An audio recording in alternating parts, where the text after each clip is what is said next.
Nice understanding. Yeah, are you really good? Doesn't that play on the reverse? So Jude, no, it's as time the island for a cycle to keep it. Go on, Kelly. Pressure. Go on. I'll try to tell something now. There's got to be some rule on not Watching.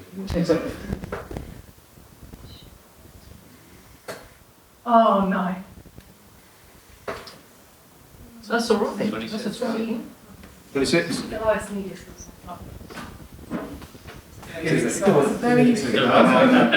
Oh, sorry. I don't know.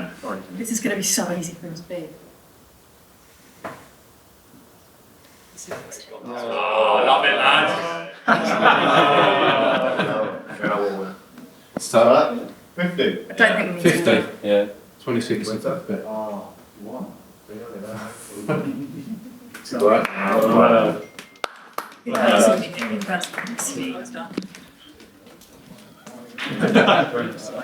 get a visual 60. Seems like the first one. That one. The first one on Practice. Practice all the skills you. You just knew it.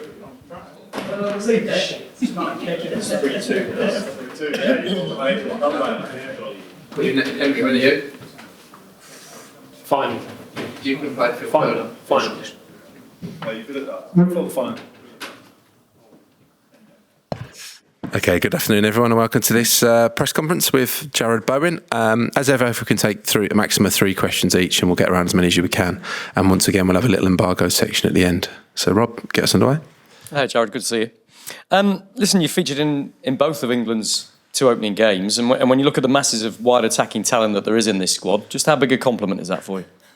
Yeah, it gives you a massive confidence boost as well. I think one of the main things that especially some of the experienced lads I spoke about is being ready for the opportunity, because you never know when it's going to come. And for me, like I said, I think when we spoke before, it was honour to play for your country in the first place, but to do it at a major tournament as well is another thing. And the 2 games have been, really good tests for me to come in and, winning the first game to, help defend the lead, try and make an impact. And I think that's the main thing you can do when coming off the bench is bringing that energy that I know I can bring, that freshness, and also trying to make an impact in the later stages of the game. So for me, yeah, it's been a real confidence booster, and to be in both of the games is a really proud moment for me as well.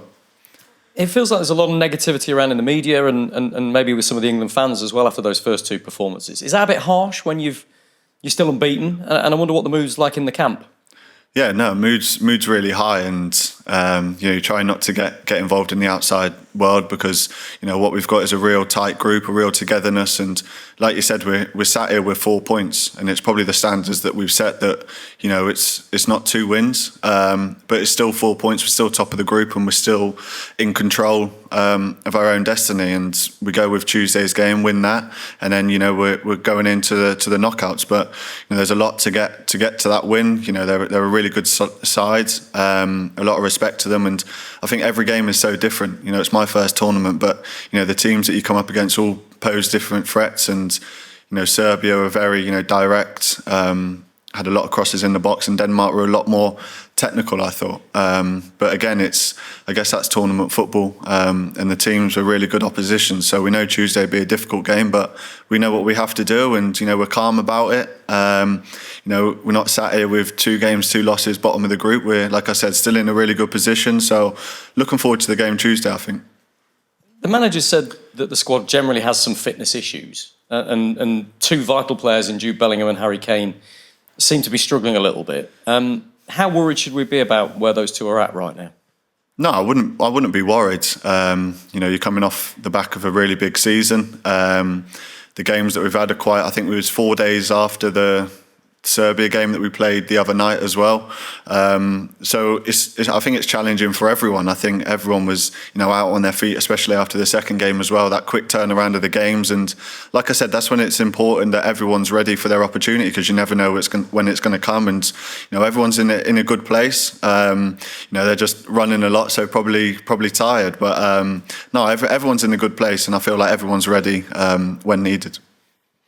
Jarrod, hi. Henry Winter. That was your 50th game for Club and Country the other night. You played more than 4,000 minutes this season, 69 hours. How have you kept so fresh, physically and mentally? Probably the twins keeping me busy when I'm away from football. But no, I just enjoy playing football, know what works for my body in terms of recovery. Probably been more disappointed this season. I've had a couple of little knocks that have stopped me for a couple of games, so I could have played more. And for me, it's... of course, playing football is difficult, but you're doing something that you love. So for me, it's just I want to play every game that I can. So getting myself ready, knowing what works for my body through my career that I've done, and just always been available for the games. But like I said, probably more disappointed that I've missed a couple through little injuries. Just looking at the other games out here, there's a lot of high intensity pressing from the teams that are doing well. Can you sort of explain how England press? Because it has been a bit of a debate.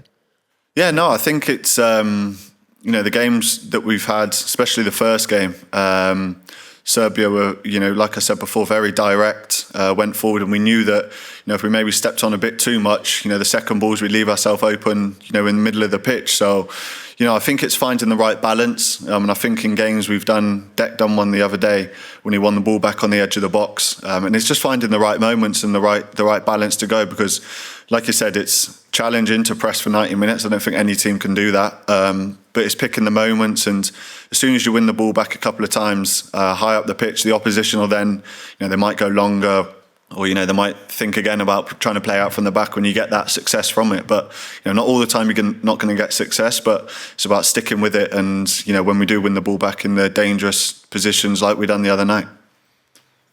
Hi, Jarrod. Faye from TalkSport. You okay? Good, thank you. Good. Suggestions from both Declan Rice and Gareth Southgate that maybe some of the players are almost trying too hard and care too much. Do you see that?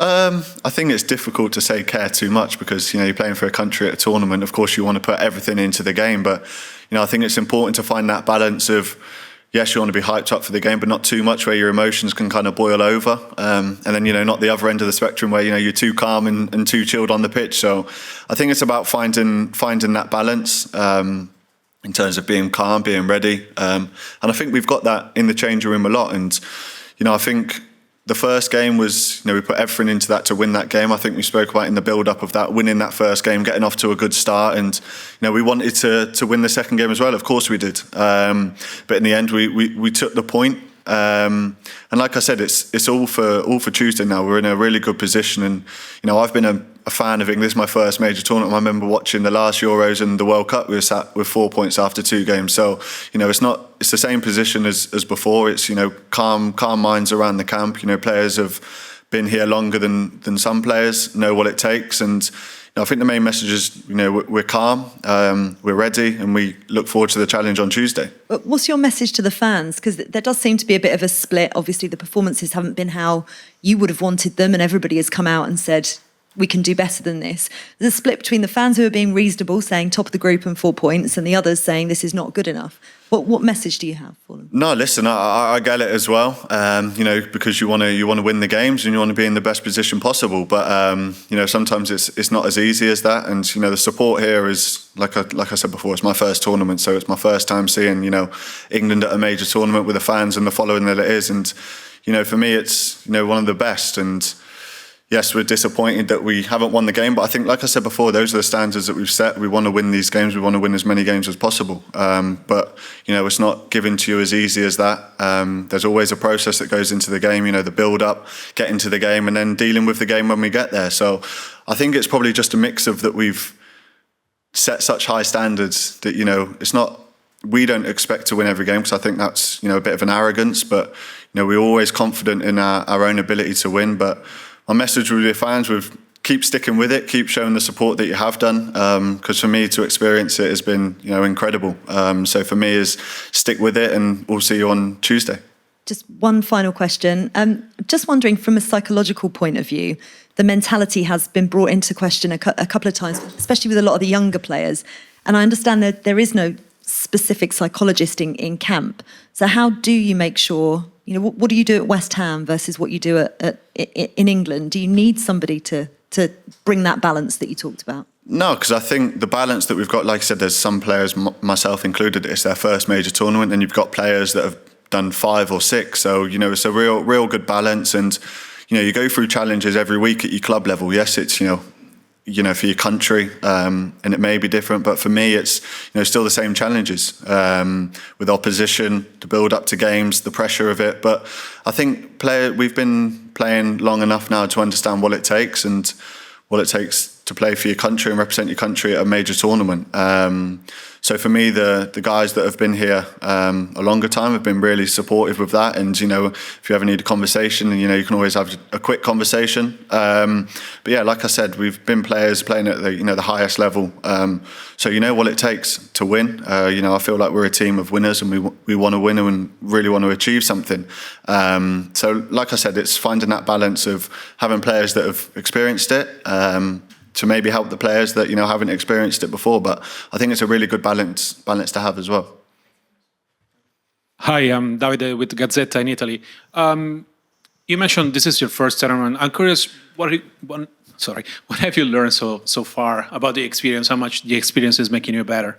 No, I've just enjoyed every minute of it, and I'll continue to keep enjoying it. Like I said before, to play for your country, for just getting one cap was something, and then to do it in front of the England fans, England away, was really special. So for me, it's learning, every day. Every day we're on the training pitch. Like I said before, every opposition has a different game plan. There's different, challenges that go into the game.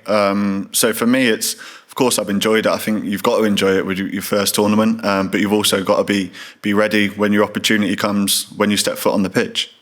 Did you expect to have this massive pressure of trying to win over and over again, and how are you handling it? I think as a player, you want to win every game that you play. That's, for me, I've done that since I was 4 years old and I started playing football, and I'm still the same person now, still got that winning mentality of wanting to win. And when you play for your club level, you want to win. You want to get as many points as possible in your domestic league. So for me, I don't think it's pressure in that way. I think it's, you want to take it on head first. You want to take that responsibility on. You want to take that honour to play for your country. So for me, it's just, taking it on. You obviously have a different role with England than with West Ham. You're a starter at West Ham, backup so far here. How do you prepare for games if you do something differently?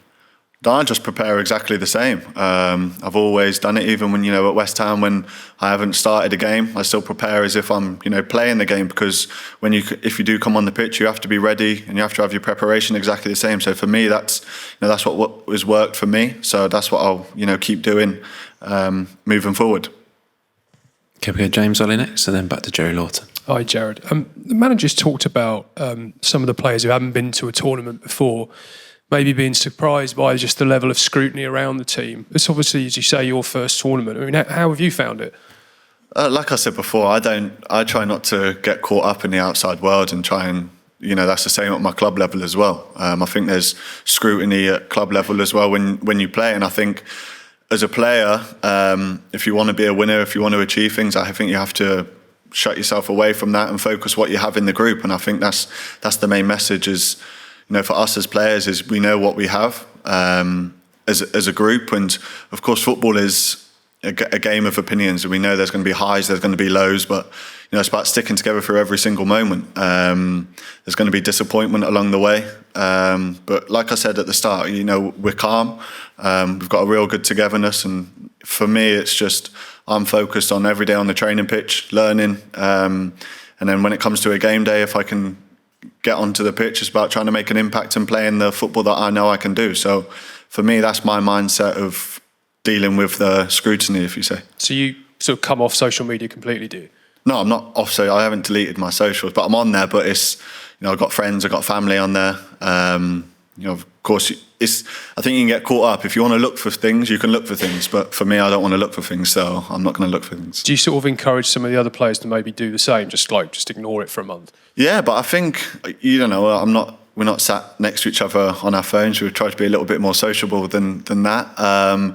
But I think every player is different. Every player's got a way of doing it, and of course, if it's affecting them, then you can say, listen, there's no point looking at that. But like I said, you don't fully know if people are looking all day, every day. You don't know that. But if it was me saying to the lads, I'd say just try and stay away from it, stay on the right mindset for what we want to achieve in this tournament. And how bad was the pitch the other day? I mean, without sort of making excuses, it looked pretty bad to play. Yeah, I thought I broke my ankle with the first 2 minutes when I came on, but it was definitely difficult. It's not an excuse in the slightest, but it was something that I think Walks had a couple in the first 10 minutes where you could kind of see the chunks of grounds coming up, a bit like bad divots if you're at a bad golf shot. It was a bit like that. So yeah, it was difficult, and I think the roof was closed as well because of the weather, which made it a lot more hotter in there as well. But those are the things that you have to that get forced to you sometimes. You play the conditions of the pitches. It's still a great stadium, great pitch. Just the other day, it was probably cutting up a little bit more than what we've probably experienced from the first game before that. But I wouldn't want to use that as an excuse for the game. What happened with your ankle? Did you turn on it and you thought? Yeah, I just probably running a bit too fast for my brain and tried to turn around and just kind of got my foot stuck, and I thought, oh no, I'm in trouble here. But luckily got away with it. But it was just one of those pitches that you can kind of get your foot caught in the ground and it'll come up against you. But luckily I survived. Psychologically, that must be quite difficult though. You just come on and then within 2 minutes you think, hang on, this surface, I can't trust it. Yeah, no, it definitely makes you think. You're not sprinting. You're going to slow down a little bit before you get to the target where you are. But it was certainly a welcomer to the game for me to sprint after the ball and nearly twist my ankle out of place. But no, like I said, all good. Thank you. Thanks, Jarrod. Jerry Lawson, then Eric. Hi, Jarrod. Hi, mate. I've got a mic, I'm okay. Good luck on Tuesday. Thank you. We've seen Danny in the crowd giving you great support. Could you just talk about the support she gives you and what is it? What does she tell you? Does she give you any instructions or is it just a bit of love? And Yeah, no, I mean, she's not telling me tactically what to do because she ain't got a clue. But no, Danny, my mum, my dad, my sister, my brother, my two mates have all been out here. And like I said, it's my first tournament. So for them to come and, see me representing my country at a major tournament is, for them, probably the pinnacle.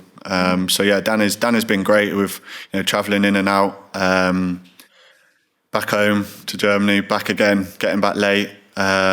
Obviously, I'm sure everyone's heard the story of my dad in the camper van. So he's doing all the hours up the, I don't know if they're motorways in Germany, I don't know if that's the right word, but driving up there, the four of them. So all of them that have come out have been, really supportive. But yeah, like I said, no tactical info from Danny.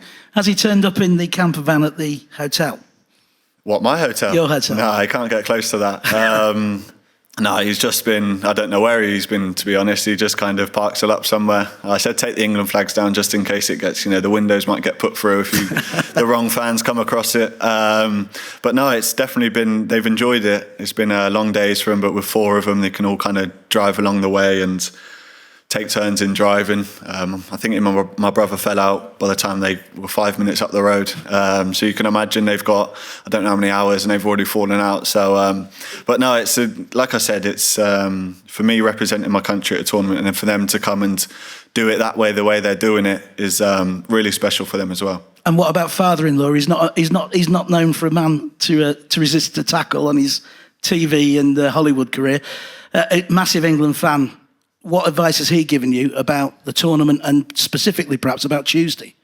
No, kind of advice. That's not the kind of route that people close to me go down. It's just more, enjoy it, do what you've been doing, and play with a smile on your face. And that's been the same thing.